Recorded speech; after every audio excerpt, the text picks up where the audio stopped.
Yeah, so I want to talk to you a bit about today my idea that I built for an app. And basically, I got asked to speak up at a startup event.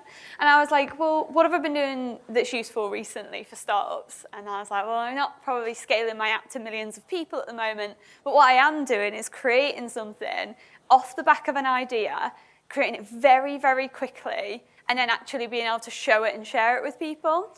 So I guess we all know the benefits of the cloud, right? Easy to access, great compute up there, you can scale, all that good stuff, right? We know the reasons behind this.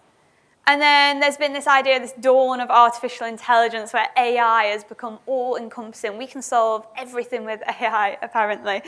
But the interesting thing is how many people I speak to, and it's like, oh, we should apply some AI to this. And it's like, you've got an if-then-else statement, like, don't panic. But artificial intelligence is massive. It's a buzzword, but it's huge. And there are so many things. We've just seen so many examples of what you can do with data and AI to actually pull these things together and do things that we've not done before. But AI is not easy. Like every other day, it feels like something else is happening. There's a new framework. There is a new version of something. There is a new service you can use. People are innovating so fast. There's a new research paper. There's a new way to do things. It's such a focused on area that it is so intense to keep up. I'll have many conversations with people, and I spend the majority of my time in the machine learning space. And there are many things I talk to people about. I'll talk about images and text. I've done some things with natural language processing.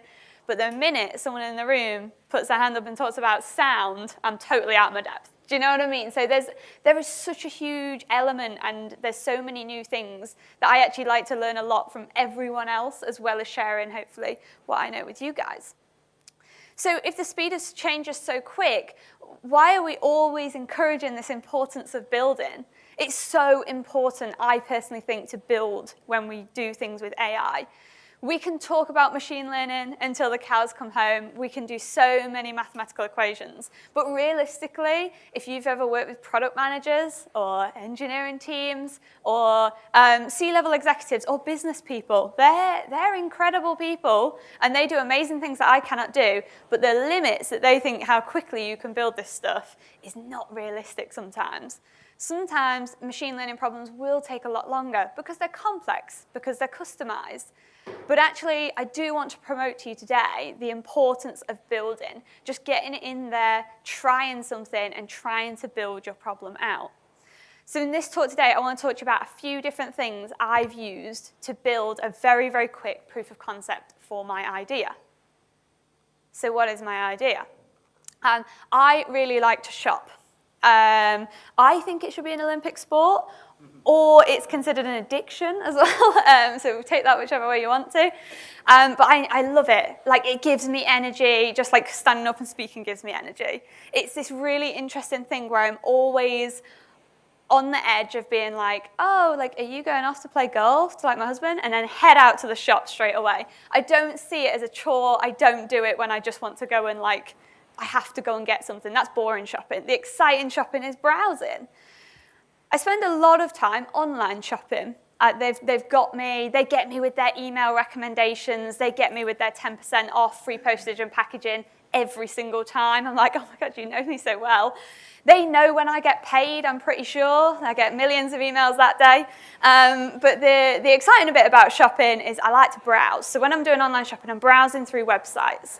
And one thing that I get is I'm not an impulse buyer. So for saying I love shopping so much, I don't impulse buy. I'm a very conscious buyer.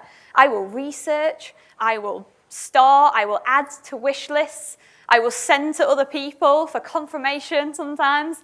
I will really research something that I'm going to buy, and then when I get it, I'm like, yes, this is what I want. Now, one of the things I noticed was when I got my Saturday afternoon to myself and I was wandering around the shops, was I was like, oh, that's nice, oh, that's nice. And then I walk past it and I never think about it ever again. Whereas when I do online shopping, I sign into my account and there it is, everything that I've previously looked at, everything that I've added to my wish list, and I'll go, oh yeah, no, that was really nice, that dress, that would work for this occasion. So there's this whole sense that I found where my online shopping experience was completely different to my offline shopping experience. And I wanted to bring these things closer together. So I had an idea, and I wanted to build it. I wanted to build it straight away after this Saturday afternoon. So my idea was that if I'm in a store, what do I do when I'm online? I scroll, I pick something I like, and then I star it or heart it or add it to a wish list. I wanted to do exactly the same, but in person. So I wanted to be able to very, very quickly in a shop, because it gets a bit creepy otherwise, take a picture of an item of clothing, and then just be able to carry on doing my browsing, right? But the key thing here was if I take a picture of it and it just sits in my pictures, I mean, how many of us take way too many pictures every single day? I screenshot way too much on my phone and send it to people. I take pictures of random stuff and never look back at it again. But one of the interesting things I thought was actually these images all need to go to one place. This is for one specific purpose. That my expenses and pictures of food is what's in my actual photos. But I wanted these to go to a certain place. So I wanted to be able to take a picture. I wanted it to be able to recognize what the item of clothing was. I'm a bit of a hoarder of shoes and bags, and I don't actually have any clothes to wear. So what I needed to do, I need to know the balance, right, between all of these different clothing. I need to know that I'm not just filling up all of my wish list with shoes that I'll never wear. So I needed it to tell me what it was and kind of file it away. I needed it to store this information. If I add it in my pictures, I've hit the iCloud limit like 1,000,000 times, and I'm not going to pay for it. So it's one of these things where what I'm going to do is I actually want to be able to store it somewhere so that when I do have all those images in there, I can just search and look back. And then finally, I'm ruled by my email. I'm ruled by my Outlook calendar. It literally rules my life. It has personal and professional in it. And so I live by it. So actually I was like, for me, email worked really, really well as a way for me to be able to very, very quickly look through personal and professional all at once. So I was like, actually, I need it to notify me when I have taken, and it understands what's in there, where I was, when it was, and what the item was. So this was my idea, but how was I actually going to go ahead and build it? Well, this is what I want to show you, basically. What seems like the hardest part here would be for the computer to recognize the actual image, right? Like, what is it? When I take a picture of it in a shop on a hanger, when I take a picture of it at home, when I take a picture of it lying on the table, we'll see how that goes. We'll soon see, like, how can it recognize different items of clothing? So, first piece of technology is something called our Custom Vision service. So, the Azure Custom Vision service is the idea of being able to create image classifiers or object detectors very, very quickly with very small amounts of data. I genuinely think this is one of the most exciting parts of it. When you normally create, I don't know, any kind of image classifier, right, and you use algorithms using TensorFlow, using Keras, using PyTorch, you're going to need like thousands of images normally. And as we saw in our previous talk, we said, actually, sometimes these data sets are really hard to get hold of if you don't own them yourself. So for me to get around this problem, I decided my clothes was what going to power this actual classifier. So it is a little bit biased if we're going to talk about ethics and AI, because it probably wouldn't recognize Asim's clothes, for example. But I took a picture of my whole wardrobe, right? My whole wardrobe. And I basically said, okay, well, what am I going to do with these images? Once I say, this is a dress, these are shoes, a lot of them were in my spare room, so I was like, hey, like, it all has the same background, so how is this going to work? Well, using Custom Vision, what we can do is we can actually add just 30-odd images per class. So I had to pad out some. I actually don't have 30 bags, which I was really surprised about. I thought I'd absolutely be easy enough to be able to build this. But one of the key things here is it's very, very easy to go into Add Images. If we go into our JavaScript meetup, we can see I took pictures of everything in my wardrobe. And we can very, very simply add a certain dress, for example. We can add it with a tag. You simply upload the file, and it will add it into my system. So very, very simple, right? Even in a UI. You can select, obviously, 30 images all in one go and add one single tag. And then once you actually have your images all labeled in here, you simply click the train button, and it goes off and it learns what's inside those images. So if you've worked in machine learning image classifiers before, we all know that there's potentially some kind of network behind it, where it's going to, at the first instance, maybe figure out edges of clothing. Maybe when it comes to shoes, it's going to look at something slightly different. Does it have a heel? Does it not have a heel? When it comes to bags, does it have a handle? Is there anything that looks like that on another piece of clothing? It's going to pick out key features for each part of the image. So, and it's going to say, hey, like, this always happens when it's a dress, or this always happens when it's a bag.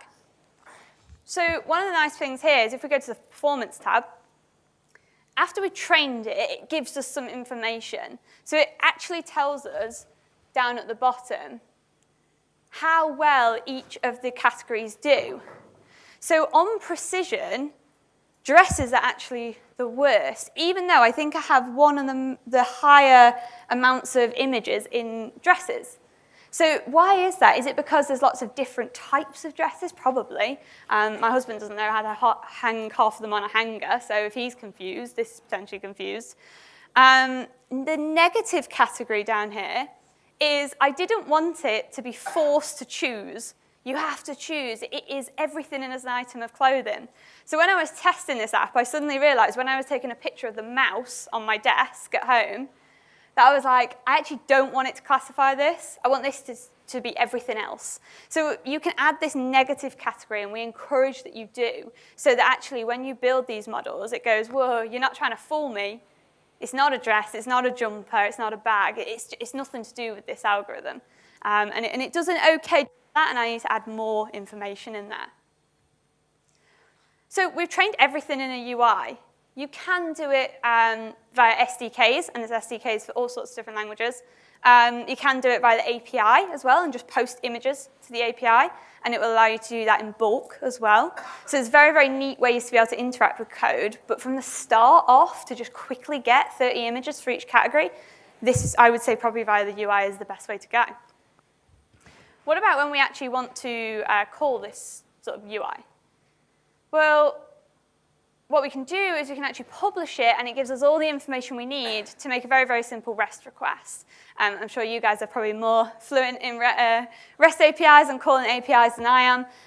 But this is, for someone in data science, very, very easy to do now. This becomes a bit more of the norm. This is the way that most things are moving. Like, let's produce an API. Even if it's in a container, right, it still potentially produces an API that you call. So it's a really, really neat way to be able to quickly call this. So I wanted to show you it was real. I'm in Postman here, one of my fave things for REST APIs. I can very, very simply take the information that was shown on the screen. So that was the big, long URL. So it talks a bit about, like, this is the custom vision service, what version it is. This is the prediction API. We have a training API as well.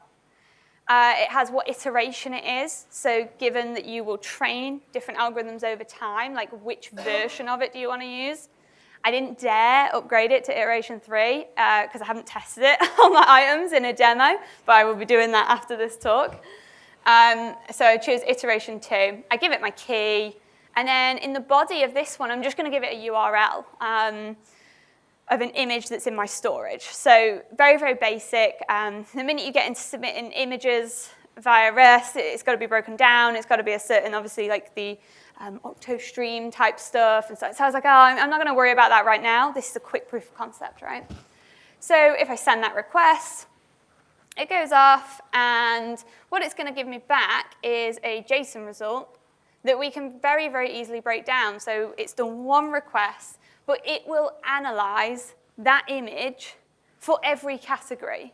So it's not just going to do like a one hit and try and go, oh, it's not a dress, or it is a dress, like hot dog, not hot dog type thing. What it's going to do is it's actually going to go through each one of our categories, and then it's going to be able to give us the probability score. So for this one, this was actually an image of a dress. This was correct, and it said it was 95%, so nice and easy. The one after that, though, at 0.03, so you would never take it seriously, is a top. So it does say, well, it has features of type thing. When it sees new items, I found this incredibly useful. And one of the nice things about the custom vision service is once you do submit some predictions, when you're on the iteration, they end up in the predictions tab. So when they're in the predictions tab, these are things that I haven't added to my training set, but I've submitted. So we can see my sort of like makeup bag of adapters and wires over there. I won't say it's negative. But the one it actually says is it's most confused by was this one in River Island at the weekend, was a jacket. And it said, yeah, like 72%, I'm pretty sure it was a jacket, but it actually could be a top as well. And it made like a 1% around a dress. Now, the reason that's at the start is not chronological. That was not the first picture I took here. The first picture was actually the dress that was hanging in my house. So what it's done there is it's brought all the ones to the front where it says, if you make a decision and you label this, it will make the biggest difference to your algorithm. So as in, if it knows that this is actually a jumper jacket, it will learn that about it, and it will stop saying, oh, it's a top, it's a dress, it's stuff like that. So we can simply add the jumper jacket, click Save and Close. It will disappear from there, and it will be added to our training images. So it's a really nice cycle, because a lot of people will build machine learning algorithms, and then they'll build it once, and then they'll create an API, and then they're like, I'm done. And it's like, no, we can't be done. It's always got to grow. It's always got to live. It's like a living entity. So I really, really like this about it. It makes it very simple. And if you had loads and loads of people using it, realistically, you only want to take the first few, right? Or if there's duplicate images, 2 of those dress. We don't want to be doing duplicate images in there. We don't need them. They don't add value. So that's kind of that first bit, right? I've got something that predicts what items of clothing I'm taking a picture of. So I'm in a shop. I'm taking a picture, I send it to this API, and it says, yeah, it's a dress, it's shoes. But what are we going to do with it now? That's great, but it's not the be-all and end-all, right? That is just the algorithm. That could technically be used in anything.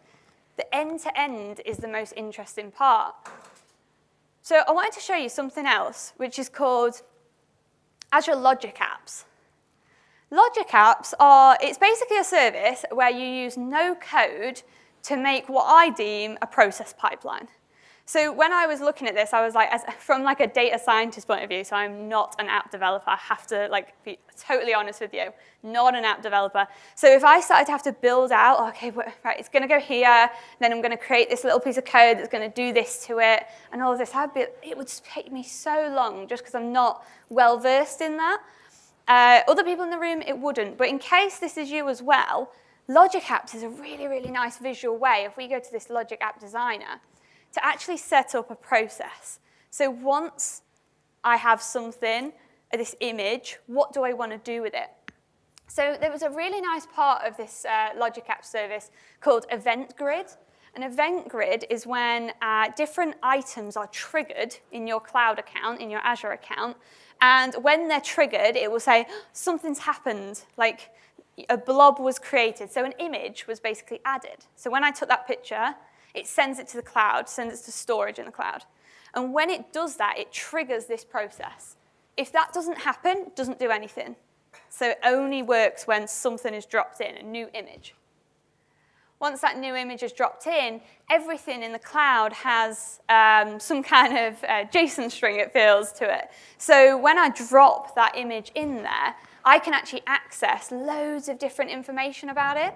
So just from what it understands about the event grid and the storage accounts above, it gives me all of these different things. So like, what was the event time? If it really mattered to me, like when exactly it was posted to the storage, I could add that into some kind of statement. But for me, it was the body of the object, right? It was the object itself, the picture itself that mattered. You give it a schema of what you want it to parse. So this was just tidying up the JSON to send to the API. And it was one of the things I was like looking at the instructions, and I was a bit like, oh, like I don't really know. There's a lot of complex information in like what you can do with these storage account images. But one of the nice bits is you can actually just give it a sample payload. So I actually ran this process before I'd finished it, and then it kind of errored out because it didn't know what to do. But once I dropped an image into that account, it then gave me the output. So we'll see that shortly. And I was able to then put that in here, and it would just work out for me what it was. So it's just a little neat sort of trick that I actually didn't realize was possible. A teammate told me about it. So I've got this image, and it's in a storage account, and I want to send it to our API. Well, our Custom Vision team have actually created a specific Logic Apps piece where you can say, hey, I want to connect to my Custom Vision account. I give it the project ID, but the nice piece here is because I passed that JSON, again, I have all the information, the E tag, I'm not even sure what an E tag is, the blob type, the API, the event time, the subject, the topic, but the URL of that image is the most key thing for us because that's what we want to send to it. So again, not really having to totally break down JSON, not having to write any code. I was just able to just click on, yeah, I want the URL, and I want to send it to a certain iteration of my algorithm. So we've sent it off. It's come back. It's told me its address. It's told me it's a top. What did I say I wanted to do with it afterwards? I wanted it to email me because I'm owned by my email. And so one of the things I did was that then, given the output, I can then select different outputs from all of the things from above. So it's not just the previous step. Anything that we have, the blob storage, the JSON, the custom vision, we can select any kind of object that we want from there. So I chose the predictions. You know how we saw, where was it, just here? We saw dress at 92%, and we saw top at 0.3%. These are the two different predictions. So this one stumped me a bit, because I thought the prediction was the whole element. So I was like, okay, if it's going to predict, it will just take the first one. And I was like, well, that'll be okay, because it always ranks them in order of the one that it was most positive about. But it's not how it does it. It will evaluate every prediction in this for loop. So each one, dress, top, whatever it thinks. So what I did was I added in this condition statement. All of these things are just in there, all these logical decisions you would make in your head or you would write in code. So I add the prediction thing in, and I basically say, if this value is greater than 70%, I mean, you could up that. You could say 80%, like, don't bother me unless you're really certain you know what's in that image. And if you don't know what's in that image, send it off back to the Custom Vision API so we can learn from it type thing. So this is like this whole process where I was like, well, what do I want it to tell me? I don't want it to bother me every time that it's like, oh, I don't really know what this is. Like, oh, don't bother, do you know what I mean? So what we did was 70%. Yeah, it's going to be pretty sure. And if it's true, I was able to connect it to my Outlook and just compose a message, right? Just a templated message. So in every message, the subject's going to be, Amy, I just added to your wardrobe. So it's going to be like, Amy, I just added a dress to your wardrobe. Amy, I just added shoes to your wardrobe. So even just in my email thread, I can see what I saw that day that I was most keen on. But I also have added things like the created time. Like, when did I do this? Was this weekend? Was this when, I don't know, I quickly nipped to the shops after work? Was this when I was away or something like that? It will tell me the category, but it also link to the actual image so I can go get it and go and see what it was if I'm really interested. Something I do want to add, actually, that I'm working on is actually adding where it was. I'd quite like to use, like, I don't know, Google API or something to be able to actually say, hey, like, you were at this specific longitude, latitude, and then actually that's like River Island, or that's like Topshop, or that's something like that. And for it to be able to tell me what store it was, so I'm working on that. But the idea is, right, you could create anything in here if you wanted to. So we have a process, but one thing we don't have, so we've sent it end to end, right? It's going to send me an email when I take a picture and send it to the cloud. That was that whole end. But how are we going to get it to take a picture? So I am not an app developer. And I had this conversation at work with a few people, and they were like, Amy, like, this thing called PowerApps is like the thing. Like, it's so quick to just make a visual front end.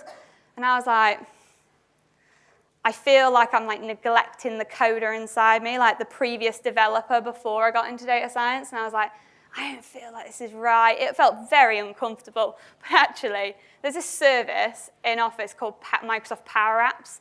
And I very, very quickly was able to create the simplest app using Excel-like expressions to basically connect to the cloud, take pictures, send it here, send it there, refresh it, save the image, all of these different things. And I was like, it feels wrong, but it was great. Like, it was this really odd sensation in my head. So as it's deciding to get things ready, because it's going to have to turn my camera on, Here we go, so we can see me now. So this is obviously on my laptop, right? But what we actually want to do is use this on my phone. But what a neat little interface. All we have to do is click and drag different items. I can add a button, I can add a camera, I can add different controls, super easy. And when I then click on these and I go to things like advanced, which is where the excitement happens, I'll be honest, is things like on select. I can say on select, take a picture. So if I click the camera, take a picture, and then put it into this thing called My Pics. And then what My Pics is going to do is down here, we've got this collection, and it's going to build up the images along the bottom. I actually don't need that in the UI, but for someone who wasn't used to this kind of stuff, this is a great debugging way to know if it's actually worked or not. And then finally, this one, send. If I click that send button, it's going to go and send this to my Azure Blob Storage, and all I have to do is call a function that looks like I'm using Excel. Honestly, super impressed. My app is disgusting. I'm sorry. That's all I can say. But I was I even looked up color schemes, but this just looks awful compared to what it did on the thing. But one thing I want to show you is actually all of this working together. And what I can actually do is if I click run in my Logic app, we can actually see when I use my app. So I really want to show you on Lonely Screen, but it's doing something funky on my laptop. So I have you can basically put these PowerApps on your phone. So I can just add it as wardrobe app on my home screen. So we can see it's got a camera. And what I'm going to do is I'm going to very, very quickly, I bring props for this talk, take a picture of my laptop bag. So let's take a quick picture of that. So took a quick picture. It kind of sits at the bottom of the screen. And I'm going to say, hey, that's bag, and then just add some random things after it. And I'll click the send button. So it's going to go off, and it's going to send, and this all depends on the internet. So it's going to send off my item. And what we're going to see in a minute, she says, it seems to take longer when you present. Yes, there we go. So we've seen it's gone through the Logic app. I've just got an email. So rather than showing you all my other email,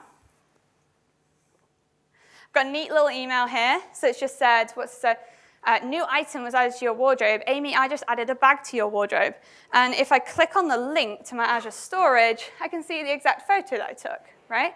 So end to end, that has more impact than if I just showed you I can recognize my wardrobe items, right? And I can do it with 98% accuracy. And everyone goes, oh, that's cool, but how is it used? And this was real, right? This happened in front of your eyes. But this, in Logic Apps, is unbelievable. This was the best debugging thing I've ever used in some senses, because when I do things like, if I want to go into that particular tag thing, what does it actually send? I can literally see the raw input.